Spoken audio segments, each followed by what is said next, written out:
진짜 수천 통이 왔다는 건데 그걸 보냈다는 거예요. 진짜 미친 거 아니에요? 맞죠? 아 근데 이거 말하기 전에 스포주의를 하나 넣어야 될 것 같은데. 안녕하세요. 저는 법무법인 테헤란 부산지사에서 일하고 있는 이지영 변호사입니다. 변호사님, 오늘은 어떤 얘기 해주시나요? 의문의 발신자 고등학교 catfishing 사건이라는 넷플릭스의 범죄 다큐멘터리입니다. PD님 혹시 보셨나요? 아니요, 저는 못 봤는데요. 뭐예요? 우리나라에서는 catfishing이라는 용어가 일반적으로 사용되지는 않긴 하는데 온라인에서 실제 자기 신분이 아니라 가상의 신분을 만들어서 상대방을 속이는 행위를 catfishing이라고 하는데 사건 발생일은 처음에 2020년 10월에 시작을 하는데요. 로린과 오원이 각 미국 나이로 만 13세였던 때였습니다. 2020년 10월에 할로윈데이를 2주 정도 앞둔 시기에 로린, 오원 그리고 언노운이라고 뜨는데 알 수 없음이라는 존재의 3명의 단톡방이 생겨요. 하이 로린 이렇게 하면서 오원은 이제 네가 싫고 나는 할로윈데이에 오원과 만나기로 했고 거기서 그날 그 애와 성관계를 할 거야. 이런 내용의 문자 메시지가 오기 시작해요. 근데 누가 보낸 건지를 찾을 수가 없었죠. 처음 문자 메시지를 받은 날로부터 거의 1년여가 지난 시점에 다시 그 문자가 오기 시작하는데요.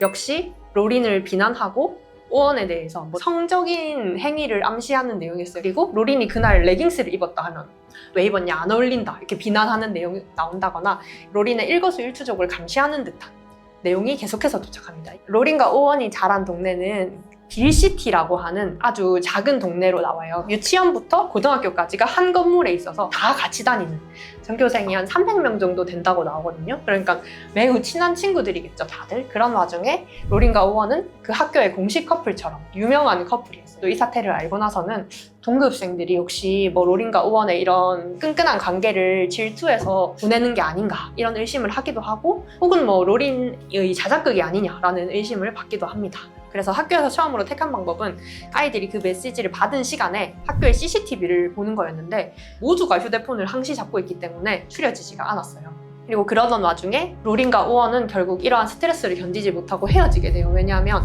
메시지의 내용이 전부 로린과 오원이 헤어지길 바라고 있는 것 같았기 때문에 오원은 로린과 내가 헤어지면 이 괴롭힘이 끝나지 않을까. 근데 예전과 다르게 결별을 하고 나서 로린한테 더 심한 내용의 메시지들이 오기 시작해요. Kill yourself라고 나오는데 죽어라는 거죠. 그리고 위라고 나와요. 우리가 네가 너 스스로를 끝내지 않으면 우리가 너를 끝내러 갈 거야. 네가 죽어라 아니면 우리가 죽이겠다는 내용인 거죠, 사실상. 학교 차원에서 해결이 불가하다고 판단해서 또 보안관이 등장을 해요. 그럼 이제 그 보안관은 수사를 하게 되겠죠? 어떤 수사를 할 것 같아요, 경찰관이라면? 제가 만약 경찰관이라면 그 문자 보낸 그 번호를 어떻게 알아낼 수 있지 않을까요? 통신사나 번호는 계속해서 바뀌어서 왔어요. 보안관은 번호 추적보다는 주변 사람들의 용의자 특정에 좀 더 힘을 써요. 왜냐하면 우리라는 용어를 썼잖아요, 가해자들이. 그러니까 어떤 또래 집단 무리일 거라고 추측을 하고 이런 행위를 할 만한 그런 또래 집단이 있는지, 그러니까 주변 탐색을 시작을 한 거죠. 근데 이제 그러던 와중에 로린이랑 오원은 둘 다 운동을 잘하는 학생이었어요. 특히 로린은 농구부에서 활동을 하고 있었는데 어느 날 로린한테 너 농구 진짜 못하더라. 점수를 왜 그거밖에 못 내냐는 식의 비난도 계속 오고 있었는데 자기는 이번 농구 경기에서 15점을 땄다. 이런 내용도 있었던 거예요. 근데 당시에 또 로린의 엄마가 농구 코치로 일을 하고 있었어요. 엄마 입장에서는 그럼 15점을 딴 아이가 누군지 한번 확인을 해봐야겠죠? 그렇게 해서 등장한 아이가 클로이라는 동급생이 등장합니다. 클로이는 마침 이 아이들이 첫 번째 문자를 받았던 그 할로윈 파티의 주최자이기도 했어요. 그리고 오원의 친한 친구이기도 했고 로린과는 그렇게 친하지 않은 아이이기도 했으면 여러모로 클로이가 용의선상에 오르게 됩니다. 그래서 클로이에 대한 강도 높은 이제 수사가 진행이 되는데 수상한 게 가족들이 근처 플로리다로 여행을 가니까 플로리다의 지역번호로 메시지가 오고 너무 티가 나는 거죠. 오히려 수상한 거죠. 그래서 클로이 아빠는 클로이의 휴대폰을 그냥 경찰에게 포렌식을 하라고 제출을 합니다. 그리고 포렌식을 했는데 결국 아무것도 나오지 않았어요. 그리고 그 시점에서 로린과 오원이 받은 문자는 너 내 휴대폰 포렌식 했지. 근데 아무것도 안 나왔지. 그래서 클로이에 대한 수사는 거기서 종결되고 오히려 클로이는 자기를 모함할 만한 사람이 범인일 것이다 라는 얘기를 하게 돼요. 로린과 오원은 사진들도 많이 받았는데 크리스마스 가족 모임에 오원이 가지고 있던 휴대폰 케이스를 찍은 사진을 받게 돼요. 그건 크리스마스의 가족 모임이었는데 참여할 수 있는 인원이 굉장히 제한적이잖아요. 그럼 오원의 가족 모임에 참석할 수 있으면서 동급생인 아이를 찾게 되는데 그게 오원의 사촌인 에이드리아나가 등장해요. 과거에 클로이로부터 괴롭힘을 받았다고 주장했던 아이인 거예요.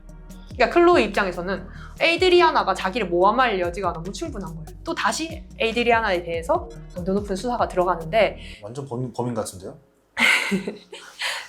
에이드리아나는 계속해서 사건을 부인하던 와중에 이번엔 에이드리아나에게 문자가 옵니다. 오원은 너의 도움이 필요해. 오원의 가족들에게 로린이 쓰레기라고 말해. 이런 식으로. 어떻게 생각하세요? 용의선상에서 벗어났을 것 같아요? 벗어나지 않았을까요? 그런 문자를 받았잖아요. 맞아요. 그리고 실제로 에이드리아나에 대한 거에서 아무것도 나오지 않았고 그 아이는 계속해서 자신은 아니라고 부인했고 수사 대상에서 벗어나게 됩니다. 그쯤 되니까 이제 수사관이 FBI 사이버 정보팀에 이 사건을 넘기게 돼요. 근데 이 사이버 수사가 개시되었던 시점 즈음에 오원이 다른 도시로 스포츠 행사 참석을 위해서 이동을 하게 되는데 거기서 또 다른 여자애를 만나요. 그 여자를 만나서 좋은 감정이 생겨서 관계가 발전되었던 시점쯤에 그 여자아이 엄마에게 또 문자가 갑니다. 오원은 내 거니까 건드리지 말라는 식의. 아, 새로운 여자의 엄마한테요? 네. 오. 그러니까 오원은 또 충격을 받은 거죠. 자기의 모든 행동이 제한당하거나 감시당하고 있다고 느꼈을 테니까. 그리고 결국 오원은 그 여자아이와도 헤어지고 극도로 예민한 모습을 보이기 시작해요. 그리고 이때쯤에 드디어 PD님이 말씀하셨던 전화번호 추적을 시작을 합니다. 근데 이 전화번호들이 다 무작위로 생성된 여러 가지 번호들이었다고 했잖아요. 번호의 소유 회사가 어디인지를 추적하는 거예요. 예를 들면 제 번호는 저의 통신사의 소속이라고 뜨겠죠. 근데 그 번호들이 적어도 하나의 번호는 핑거라는 어플을 거쳤다는 걸 발견하게 됩니다.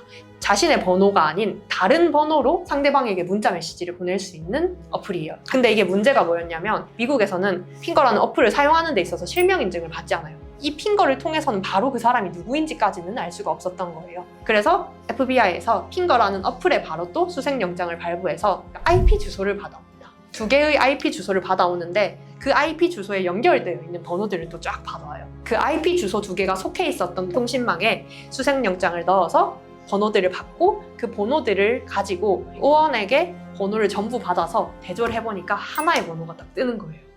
누구였을까요? 알고 보니까 그 번호는 로린의 엄마였던 캔드라 번호였던 거예요. 처음에 등장했던 그 아이의 엄마였어요. 엄마요? 네. 너무 충격적이죠. 아! 근데 이거 말하기 전에 스포주의를 하나 넣어야 될 것 같은데 원문 다큐를 보시면 내용이 굉장히 수위가 높아요.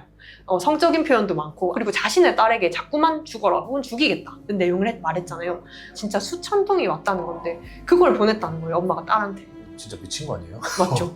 이 이후에 경찰이 발견한 증거만으로는 캔드라를 유죄 판결 확정을 받기에는 부족하다고 판단해서 자백을 받으려고 해요. 그 IP망에 연결된 어떤 기기를 사용한 사람이 범인인 것까지는 확인이 됐는데 그리고 그 기기가 캔드라 것까지도 확인이 돼요. 근데 이것만으로는 일단 처음에 메시지가 많은 번호들로 왔다고 했잖아요. 그 모든 번호가 지금 나온 게 아니잖아요. 적어도 한 번호가 핑거라는 앱을 거쳤다고 했고 모든 범죄에 대해서 인정하게 하기에는 부족하다고 판단을 했던 것 같아요. 그래서 자백을 받아야 했다라고 하면서 이제 캔드라의 전자기기에 대한 압수수색 영장을 들고 캔드라의 집으로 찾아갑니다.